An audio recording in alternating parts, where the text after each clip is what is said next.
नमस्कार साथियों, आज इस कोरोना पैंडेमिक के दौर में प्रयास के माध्यम से मुझे युवा साथियों से रूबरू होने का मौका मिला। चारों तरफ मायूसी का माहौल है, होना भी है क्योंकि हम घिरे हुए हैं उन सूचनाओं से जो हमें दिन रात परेशान कर रही है और हम सोचने को मजबूर हैं, कल कैसा होगा, कल क्या होगा। इन सारी परिस्थितियों के अंदर मैं आपसे यदि एक बात कहूं सिंपल सी, कि हमारे पास में दो विकल्प हैं, दो ऑप्शंस हैं। पहला ऑप्शन यह है कि हम लगातार चिंतित रहें, उन सूचनाओं को लेते रहें जो सूचनाएं बहुत सारी तो यथार्थ की कसौटी पर उनको जांचा भी नहीं गया है और वो हमें घेरे हुए हैं, और उदासीन बने रहें, पेसिमिस्ट बने रहें। दूसरा विकल्प यह है कि हम सृजन को अपनाएं, हम सृजनात्मक बने। मैं छोटी सी एक कहानी सुनाता हूं आपको पृथ्वी की। जब से पृथ्वी का उदय हुआ तब से लेके आज तक अनेकों बार ऐसा हुआ कि पृथ्वी पर हमें बहुत तरह के परिवर्तन देखने को मिले, बहुत तरह के शेक्स आए जिन्होंने पूरी पृथ्वी और उसके जैव जगत को हिला दिया। लेकिन इन सब के बावजूद आप ये देख रहे हो कि आज आप एक सुंदर विश्व में हो। ये जो सुंदर विश्व जिसमें आप रह रहे हो, ये सृजन का प्रतीक है। यदि उन झोंकों में जिन्होंने पृथ्वी को हिलाया, यदि उन झोंकों में पूरी मानव प्रजाति निराश हताश हो गई होती तो आज शायद हम अपना अस्तित्व भी खो देते। लेकिन हमने अपना अस्तित्व नहीं खोया ना, यही वास्तविकता है ना। इसका मतलब हमें यह मान लेना चाहिए कि सृजन से बेहतर कुछ भी नहीं हो सकता। हमें सृजन को अपनाना ही पड़ेगा। यदि हम इस पूरी कहानी के निचोड़ को देखें तो मैं कहूंगा it is a win of creativity और डिवास्टेशन। ये क्या है? ये सृजन की जीत है। किसके ऊपर? विनाश के ऊपर। और जब हम ये जानते हैं कि ये सृजन की जीत है विनाश के ऊपर, तो फिर इतना हताश होने की जरूरत क्या है? चलो हम आ जाते हैं रीसेंट हिस्ट्री के ऊपर। आपको पता है, आपने अखबारों में पढ़ा भी होगा और ये बात सही भी है कि 1720 के दशक में, फिर 1820 के दशक में, फिर 1920 के दशक में हमने महामारियों का सामना करा। ये बात सही है कि महामारी जो फैलती है और उसको जो फैलाने वाले कारक होते हैं उनकी एक पी वैल्यू होती है। वो इतनी खतरनाक कभी नहीं थी जितनी कोरोना वायरस की है। 6+ है ये वैल्यू। ये बताती है कि इसका स्प्रेड कितना तेज होगा। बिल्कुल, ये एक नई तरह की महामारी है जिसने विश्वव्यापी स्तर पे पूरे ग्लोब को घेर लिया है। इसलिए हम इसको पैंडेमिक कह रहे हैं, हम इसको केवल एपिडेमिक नहीं कह रहे हैं। लेकिन मुझे बताइए कि 21वीं शताब्दी में भी आप 3 बड़े वायरस अटैक झेल चुके हो। हां, मैं उसी 21वीं शताब्दी की बात कर रहा हूं जिसमें आप रह रहे हो, और फिर भी आप जीवित हो, और फिर भी आपका संसार चल रहा है, और फिर भी सारी गतिविधियां चल रही है। ये सब चीजें क्या बताती हैं? ये सब चीजें हमें इस निचोड़ पर ले जाती है कि ये जो संसार जिसको आप चलते हुए विकसित होते हुए देख रहे हो, ये सारा का सारा सृजनशीलता का परिणाम है। अब इसके अंदर हमें साफ पता है कि इतने डेवास्टेशन आए, क्या मानव सभ्यता रुकी? क्या मानव सभ्यता का अवसान हो गया? मेरा उत्तर है ना। तो मैं अब पुनः लिए चलता हूं आपको उन्हीं विकल्पों पे। तो बताइए, जब मेरा उत्तर है ना, तो अब मुझे बताइए कि आप किसे अपनाएंगे? क्या मैं यदि ये कहूं कि आपको सृजनशीलता को अपनाना चाहिए, क्या मैं गलत हूं? मेरी नजर में शायद मैं गलत नहीं हूं। आपने देखा होगा, आप सब लोग युवा साथी हो, आप लोग या तो कॉलेज की तैयारी कर रहे हो या प्रतियोगी परीक्षाओं की तैयारी कर रहे हो। मेरा आप सब लोगों से सवाल है कि पहले भी आपने 3 तरह के लोग अपने चारों तरफ देखे होंगे। इन 3 तरह के लोगों में पहला वो समूह है जो गोल ओरिएंटेड होता है। कुछ भी हो रहा है, परीक्षा चाहे स्थगित हो रही है या समय पे हो रही है, परीक्षा का प्रश्न पत्र आउट हुआ या नहीं हुआ, इन सब चीजों का उनके ऊपर कोई फर्क नहीं पड़ता। क्यों? क्योंकि वो गोल ओरिएंटेड है। उन्हें अपना लक्ष्य दिखाई दे रहा है और उन्हें पता है कि इस लक्ष्य में ये जितनी भी बातें हो रही है उसमें बहुत ज्यादा बातें तो बेमानी है। और जब वो बातें बेमानी हैं तो मुझे बताइए कि लक्ष्य के ऊपर केंद्रित रहने वाला वो विद्यार्थी इन सब बातों पे अपना ध्यान केंद्रित क्यों करेगा? और यही कारण है कि ये पहले समूह के लोग सर्वाधिक सफल होते हैं। अब मैं आपको दूसरे समूह की ओर लिए चलता हूं जो सदैव बातें करता है बहुत कुछ करने की, लेकिन करता कुछ नहीं।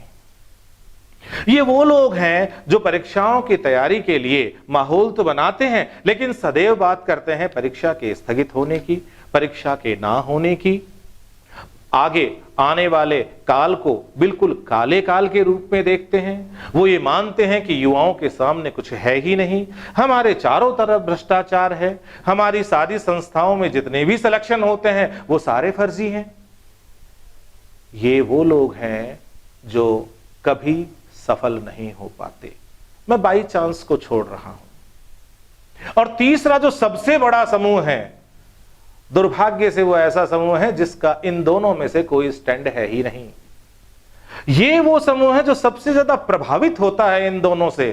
तो ये सौभाग्य मानिए कि जिन लोगों को पहले समूह के लोग मिल जाते हैं वो पहली धारा में जुड़ जाते हैं, और जो लोग दूसरे समूह के लोगों की संगत में आ जाते हैं वो दूसरे समूह के लोगों के साथ ही बर्बाद हो जाते हैं। मैं यहां भी ऑप्टिमिस्टिक हूं, मैं यहां भी आशावादी हूं, और मैं यहां भी इस बात को मानता हूं कि मैं दूसरे समूह के लोगों को भी इसी प्रेरणा के साथ ये बात कहना चाहता हूं कि आप भी ये सब छोड़कर पहले समूह में जुड़ने का प्रयास करिए, क्योंकि सफलता उन्हीं को मिलती है जो लक्ष्य के लिए काम करते हैं, जो लक्ष्य के लिए जीते हैं, जो लक्ष्य के साथ जीते हैं, जो लक्ष्य के लिए योजनाबद्ध तरीके से आगे बढ़ते हैं। अब जब ये सारी बातें मैंने कर ली तो एक बात तो हमारे सामने बिल्कुल स्पष्ट है कि यदि मुझे कुछ करना है, यदि मुझे इस धरती पे अपना योगदान देना है, तो मुझे रचनात्मक होना पड़ेगा। हां, मुझे रचनात्मक होना पड़ेगा उस घड़ी में भी जब पूरी दुनिया केवल तबाही की बात कर रही है, क्योंकि यह मंजर भी बीत जाएगा और फिर से ये दुनिया खड़ी होगी। ये वही लोग होंगे इस दुनिया को पुनः खड़ी करने वाले जिन लोगों में आज कुछ कर गुजरने की और समय के सदुपयोग की लालसा है। तो अब मैं आपको पुनः उन्हीं 2 ऑप्शंस पे ले जा रहा हूं, और मैं ये कहता हूं कि आपको पहला ऑप्शन चुनना है। आपको नकारात्मक लोगों से, नकारात्मक सूचनाओं से, नकारात्मक मीडिया से दूर रहना है।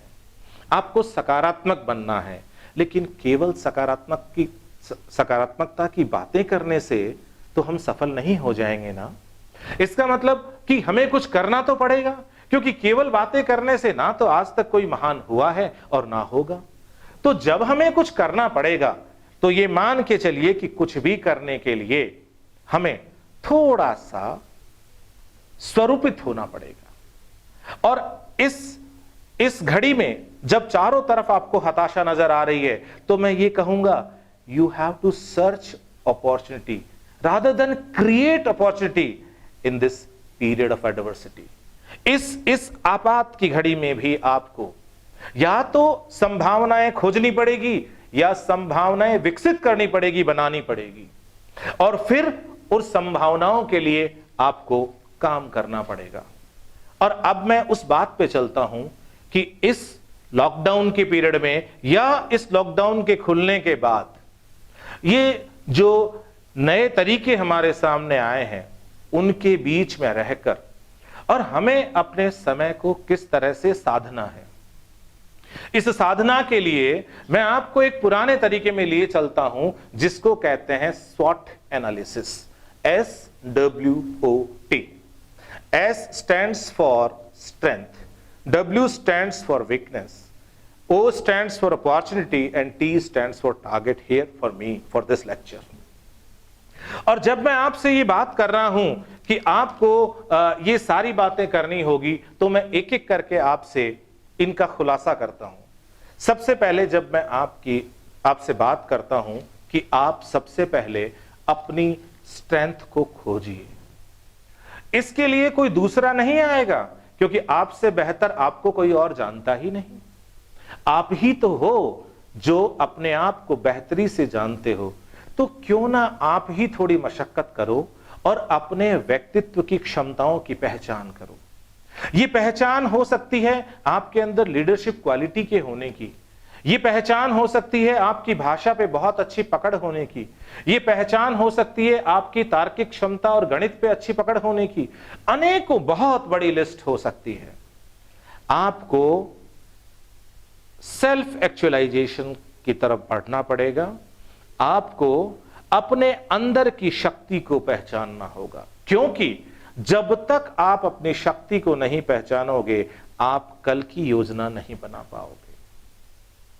तो सबसे पहला काम मैं यही कहूंगा आपसे, अब तक का यदि आपने महीना डेढ़ महीना सोच चिंतन में निकाल भी दिया है तो कल का समय उसके लिए खराब नहीं करना, क्योंकि जब जागो तभी सवेरा। हमें सबसे पहले अपनी स्ट्रेंथ को आइडेंटिफाई करना है। स्ट्रेंथ आइडेंटिफाई होने के बाद में सिलसिला आता है अपनी वीकनेसेस को पहचानने का। और ये बहुत महान लोग होते हैं जो अपनी कमजोरियों को स्वीकार करते हैं और पहचानते हैं। ये कमजोरियां बहुत तरह की हो सकती हैं, जैसे मैं बहुत लंबे समय तक बैठ नहीं पाता, ये कमजोरी है, लेकिन मैं इसको आने वाले समय में स्ट्रेंथ में बदल सकता हूं। हो सकता है मेरी कमजोरी हो कि मेरी भाषा पे बहुत अच्छी पकड़ नहीं है, लेकिन मैं उसको बना सकता हूं। यदि मुझे अपनी कमजोरियां पता होगी तभी तो मेरी प्लानिंग में, मेरी स्ट्रेटजी में वास्तविकता आएगी, और तभी तो मैं अपने लक्ष्य के और ज्यादा नजदीक जाऊंगा, क्योंकि इसके बिना यह संभव नहीं है। तो अपनी वीकनेस दूर करने के लिए हमें आज प्लानिंग करनी होगी, नियोजित तरीके से आगे बढ़ना होगा। हमें हमारी जो अध्ययन संबंधी कमजोरियां हैं उससे बाहर निकलने के लिए बहुत अच्छा वक्त मिला है। कंपटीशन के लिए जब डेट आएगी तो आपको तैयारी करने का वक्त और मिलेगा। अभी वक्त है टेक्स्ट बुक रीडिंग का, अपने सब्जेक्ट की गहराई में गोता लगाने का, ताकि आपको अच्छे से अच्छा तैराक भी डिफीट नहीं कर पाए, आप अपनी विजय को सुनिश्चित कर पाओ। बाद में दूसरा है कि आप प्रैक्टिस करिए। आप जिस लक्ष्य को लेकर चल रहे हो उस लक्ष्य के लिए पहले जो भी परीक्षाएं हो चुकी हैं या जो भी संभावित प्रैक्टिस टेस्ट पेपर्स आपके पास अवेलेबल हैं, ऑनलाइन अवेलेबल हैं, आप उनको निकालिए और निकालकर आप ये पता लगाइए कि कौन से क्षेत्र हैं जहां आप अपने आप को कमजोर महसूस कर रहे हैं, कौन से क्षेत्र हैं जहां कंसेप्चुअल क्लैरिटी थोड़ी सी कमजोर है, कौन से एरियाज हैं जहां पर हम तथ्यात्मक रूप से थोड़े कमजोर हैं।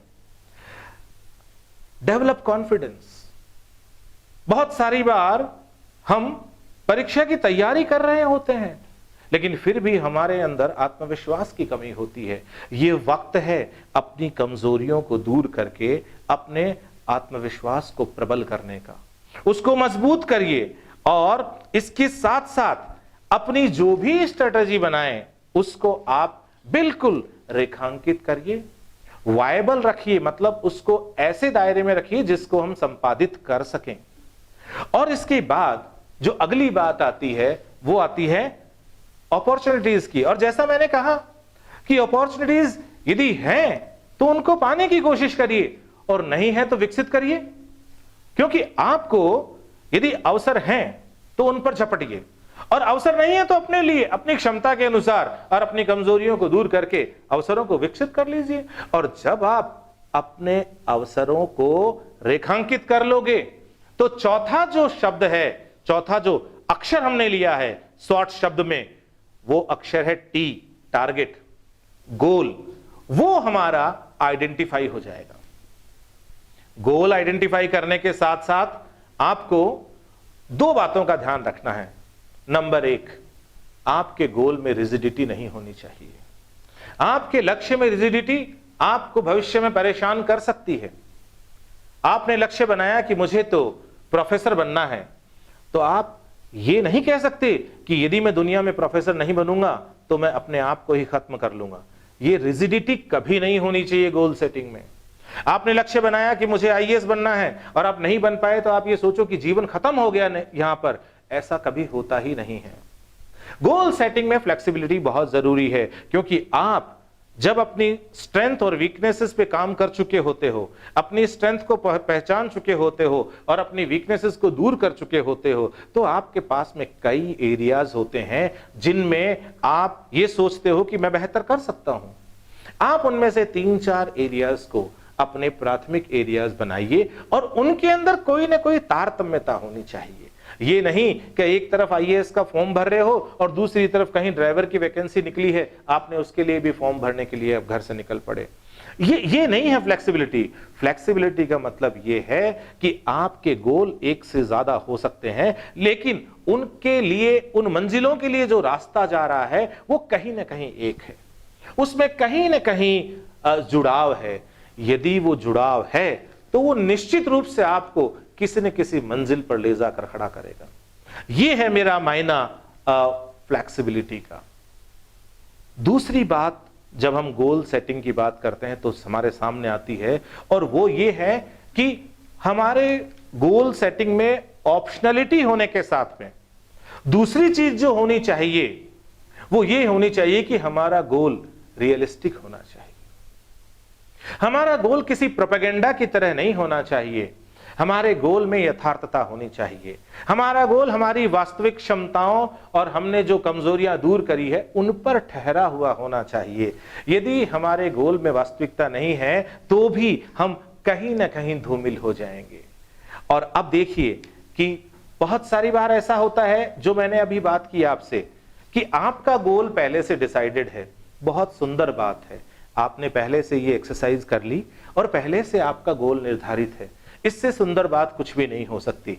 इसका मतलब आप डायरेक्टेड हैं।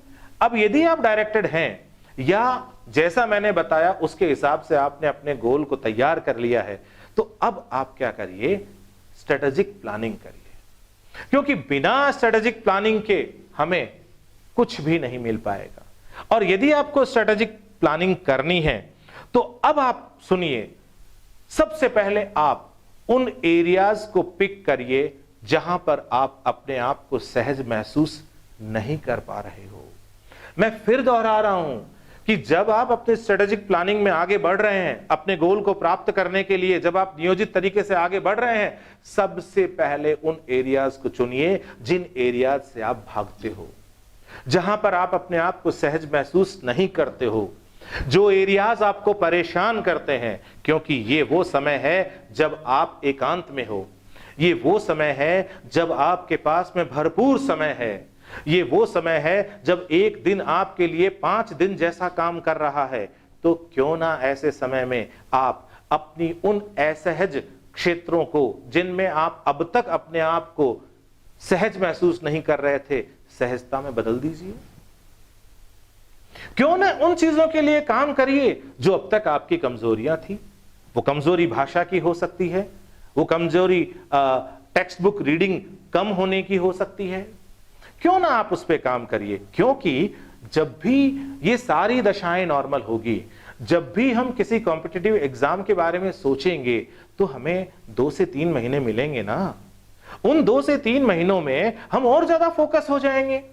लेकिन कम से कम आज के समय के तो हम यूज करें, हम हमारी कमजोरियों को दूर करने में, और हमारी हमारे जो कमजोर पक्ष हैं उनको ज्यादा बेहतरी से तैयार करने में, ताकि हमारे साथ कदम से कदम मिलाकर दौड़ने वाला प्रतियोगी हमें पछाड़ नहीं पाए।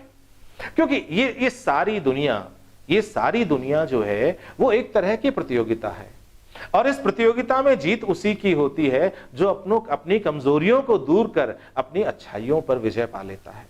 अन्यथा जीत का कोई मूल मंत्र नहीं हो सकता। अब इसी स्ट्रेटेजिक प्लानिंग में हम जब योजना बनाते हैं तो हम एक जिसे हम कहते हैं टाइम टेबल, हमें उसमें उतरना पड़ता है। और एक बात ध्यान रखना कि कई बार हम योजनाएं बनाने में अति उत्साही होते हैं, तो अति उत्साही होकर हम क्या करते हैं, बहुत बड़े बड़े लक्ष्यों को बहुत सीमित समय में तय करने की कोशिश करते हैं। यह तब होता है जब हम हमारी योजना को बांटते नहीं हैं। आप अपनी योजना को 3 कैटेगरीज में बांट लीजिए। एक, लघु क्षेत्र के लिए या लघु समय के लिए नियोजन, शॉर्ट टर्म प्लानिंग। दूसरा, मध्यम मीडियम टर्म प्लानिंग। और तीसरा, लॉन्ग टर्म प्लानिंग। लक्ष्य एक ही है, लक्ष्य की धारा एक ही है। ये फिर ये नियोजन में 3 स्तर क्यों? क्योंकि जैसे मान लो कि आपको फर्स्ट ग्रेड की तैयारी करनी है, उसके पूरे सिलेबस को तैयार करके और एग्जाम को क्रैक करने की जो स्ट्रेटजी है वो आपको लॉन्ग टर्म प्लानिंग देगी। फिर आप क्या करिए, यूनिट वाइज अपनी स्टडी, सब्जेक्ट वाइज अपनी स्टडी को ब्रेक करिए और छोटे छोटे मध्यम क्रम के लक्ष्य बनाइए। जैसे मैं इस यूनिट को अगले 15 दिन में पूरी कर लूंगा और इसके साथ ये सब्जेक्ट की यूनिट पूरी कर लूंगा और मैं ये जीके की यूनिट पूरी कर लूंगा। तो ये मध्यम क्रम के लक्ष्य आपको बनाने होंगे। और उसके बाद आप डे टू डे प्लानिंग करिए कि मैं इस टॉपिक को इतनी गहराई के साथ 1 दिन में या 2 दिन में कर लूंगा। ये टॉपिक मेरे इस तारीख को पूरे होने हैं।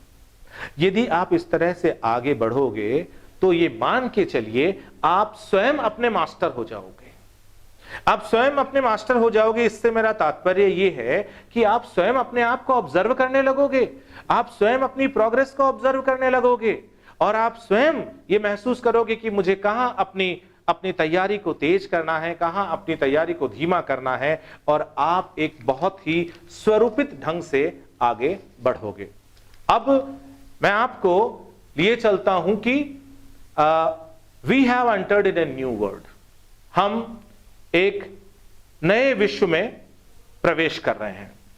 अब देखिए, जब हम एक नए विश्व में प्रवेश कर रहे हैं तो एक बात मेरी मान के चलिएगा कि we are going to fix new normals. हम इस विश्व के लिए नए कानून कायदे बनाने जा रहे हैं। हमें उन कायदों के साथ जीना पड़ेगा। घबराने की जरूरत बिल्कुल नहीं है। एपिडेमिक, पेंडेमिक आती है और चली जाती है। आपने अभी हाल ही में सुना होगा, माइक रयान का बयान आया है, जो WHO के सीनियर ऑफिशियल हैं। उन्होंने ये स्पष्ट कहा है दुनिया से कि हमें इस वायरस के साथ में जीना सीखना पड़ेगा। और ये कोई घबराने या डराने वाली बात नहीं है। हमें पता है कि नए कायदे के साथ हमें जीना पड़ेगा। मुझे बताइए, स्वाइन फ्लू खत्म हो गया क्या? मुझे बताइए, क्या एड्स का वायरस खत्म हो गया क्या? मुझे बताइए कि क्या आप उसके साथ नहीं रह रहे क्या? क्या आप आज सामान्य जीवन व्यतीत नहीं कर रहे क्या? क्या आपकी गाड़ी रुक गई क्या? क्या आपकी दुनिया की प्रगति रुक गई क्या? क्या मानव सभ्यता ने प्रोग्रेस खत्म कर ली क्या? नहीं की ना। तो कोरोना भी रहेगा और इसके साथ हम नए कायदे से जीना सीख लेंगे। वैक्सीन आए या ना आए, बहुत ज्यादा फर्क नहीं पड़ने वाला। क्यों? क्योंकि नए बदले हुए कायदों में हम निश्चित रूप से इस कोरोना से लड़ने में सफल होंगे। इसलिए हमारे अंदर जो इस नई व्यवस्था के अंदर जो चीज आनी चाहिए वो मैं बताने की कोशिश कर रहा हूं। सबसे पहली बात, अपने आप को एंजाइटी से बाहर निकालिए। ये जो आपको माहौल, जो आपको एंजाइटी दे रहा है, जिससे आपको असहजता महसूस हो रही है, इससे बाहर निकलिए। आपको यदि लगता हो कि ये व्हाट्सएप, ये फेसबुक, ये प्रिंट मीडिया, ये विजुअल मीडिया आपको परेशान कर रहा है, इनके बिना भी जिंदगी संभव है। इनसे दूर रह सकते हैं या इनका सेलेक्टिव उपयोग कर सकते हैं। जो चीज आपको परेशान कर रही है उससे दूर हो जाइए। उससे सुंदर कोई तरीका एंजाइटी से बचने का हो ही नहीं सकता। दूसरी चीज मैं बताता हूं कि अब दुनिया में, ये मैंने आपसे भिड़ते ही कहा जब ये लेक्चर शुरू हो रहा था, कि इस सदी का ये चौथा बड़ा वायरस अटैक है। ये होते रहेंगे, इस यथार्थ को स्वीकार करिए। और इस यथार्थ को स्वीकार करने के साथ न्यू नॉर्मल्स की बात कही थी मैंने, नए कायदों के साथ जीना सीखिए। थोड़ा सा व्यायाम करके अपने शरीर को स्फूर्त रखिए और थोड़ा सा अपने भोजन की शैली में बदलाव करके अपनी प्राकृतिक जो इम्यूनिटी है, आपकी जो रोग प्रतिरोधक क्षमता है, उसको मजबूत करिए। ये वायरस आते रहेंगे और जाते रहेंगे और आप अपने कार्य में यूं ही लीन रहोगे। और आपको ये जो नए टूल्स आए हैं लर्निंग के, इनमें विश्वास करना होगा। जिस माध्यम से मैं आज आपसे बात कर रहा हूं, मेरे बहुत सारे पुराने विद्यार्थी हो सकता है कि असहज महसूस कर रहे होंगे कि सर को तो हम रूबरू बात करते थे और आज हम सर को स्क्रीन पे देख रहे हैं। ये नया कायदा है, हमें इसके साथ जीने में कोई तकलीफ नहीं होनी चाहिए और स्थितियां नॉर्मल रही तो हम खूब रूबरू मिलेंगे। इसमें घबराने की जरूरत क्या है? हमें लर्निंग के जो नए तरीके हैं उसके साथ रहना पड़ेगा। एक बात मैं यहां जरूर कहूंगा खत्म करने से पहले भी ये कहा जाता था कि खराब किताबें खराब व्यक्तित्व तैयार करती है। सबस्टैंडर्ड बुक्स को पढ़ने से कंसेप्चुअल क्लैरिटी नहीं होती, बल्कि बने हुए कंसेप्ट खराब हो जाते हैं। ठीक उसी प्रकार आज हर कोई आदमी जिम्मेदाराना और गैर जिम्मेदाराना तरीके से वीडियो बना बना के और तमाम सोशल साइट्स पे अपलोड कर रहा है। मैं ये नहीं कह रहा कि मैं बहुत ऑथेंटिक हूं, लेकिन मैं आपसे एक आग्रह करूंगा कि किसी को भी सुनने और अपनाने से पहले आप उसकी ऑथेंटिसिटी की जांच करिए, उस संस्था की ऑथेंटिसिटी की जांच करिए जो संस्था इसे प्रसारित कर रही है, उस व्यक्ति की ऑथेंटिसिटी की जांच करिए, उसके ज्ञान के लेवल की जांच करिए कि वो आपका समय जाया कर रहा है या वो आपको कुछ देकर जा रहा है। क्योंकि ये जो बम्बार्डिंग हो रही है ऑनलाइन मटेरियल की, ये बम्बार्डिंग हमारे लिए बहुत खतरनाक साबित हो सकती है यदि हम इसमें दिशाहीन हो गए। हमें सदिश रहना पड़ेगा और सदिश रहने के लिए हमें सही स्रोतों पर विश्वास करना पड़ेगा। ये जो नया विश्व हमारे सामने है, ये आप लोगों के योगदान को देख रहा है और उसकी प्रतीक्षा कर रहा है। यदि आप लोग सकारात्मक रहोगे और आप लोग यदि योगदान करोगे तो ये मान के चलिएगा कि हमारा कल का विश्व, जिस विश्व में आज हम हैं, उससे भी ज्यादा बेहतर होगा। क्या इस कोरोना से आई हुई पैंडेमिक से हमें बहुत आर्थिक नुकसान हुआ और हमारी मानव जाति के लिए बहुत सारे चैलेंजेस आए, लेकिन क्या आपको लगता नहीं कि कहीं ना कहीं थोड़ी बहुत पर्यावरण में शुद्धि भी आई है? सिक्के के दो पहलू होते हैं। बहुत ज्यादा घबराने से, हिम्मत हारने से कुछ हासिल नहीं होता है। तो ये विश्वास मानिए, आपको सकारात्मक रहना होगा, आपको सृजनात्मक रहना होगा, आपको अपने योगदान के लिए, क्योंकि आप इस धरती पे एक चिंतनशील मनुष्य के रूप में, चिंतनशील प्राणी के रूप में अवतरित हुए हैं। आपको आपके कंट्रीब्यूशन के लिए तैयार रहना होगा, तभी ये विश्व सुंदर हो सकता है। मैं एक छोटा सा संदेश दूंगा, फिर आपके सामने एक मेरा स्वरचित शेर बताकर अपनी बात को खत्म करूंगा। स्टे होम, स्टे सेफ, और मैं इसमें जोड़ता हूं स्टे पॉजिटिव, स्टे क्रिएटिव। और मैं एक शेर के साथ में अपनी बात को यहां खत्म करूंगा। मिट जाते हैं नामो निशा उनके, बहुत से लोग आए, बहुत सी सभ्यताएं आई और चली गई। मिट जाते हैं नामो निशा उनके, जिनके इरादों में जान नहीं मानो। मिट जाते हैं नामो निशा उनके, जिनके इरादों में जान नहीं मानो। तुम तो नए हो, तुम तो नए हो मेरे नौजवान साथियों। मैं जिनसे रूबरू हो रहा हूं, मेरी अपेक्षा है कि वो सब नौजवान साथी हैं।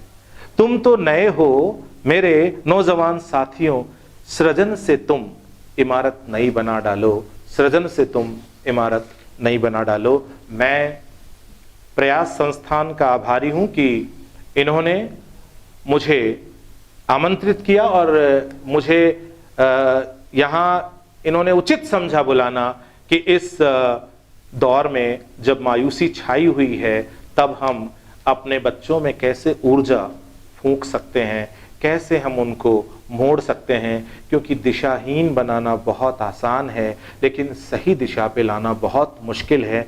मैं उम्मीद करता हूं कि मेरा ये जो इंटरेक्शन आपके साथ रहा है ये आप में नई ऊर्जा का संचार करेगा। आप पुनः सृजनशील ही बने रहोगे और कहीं भी अपने आसपास नकारात्मकता के बादलों को नहीं छाने दोगे। मैं आप सभी सुनने वालों का आभार व्यक्त करते हुए मैं आपके उज्जवल भविष्य की कामना करता हूं। नमस्कार।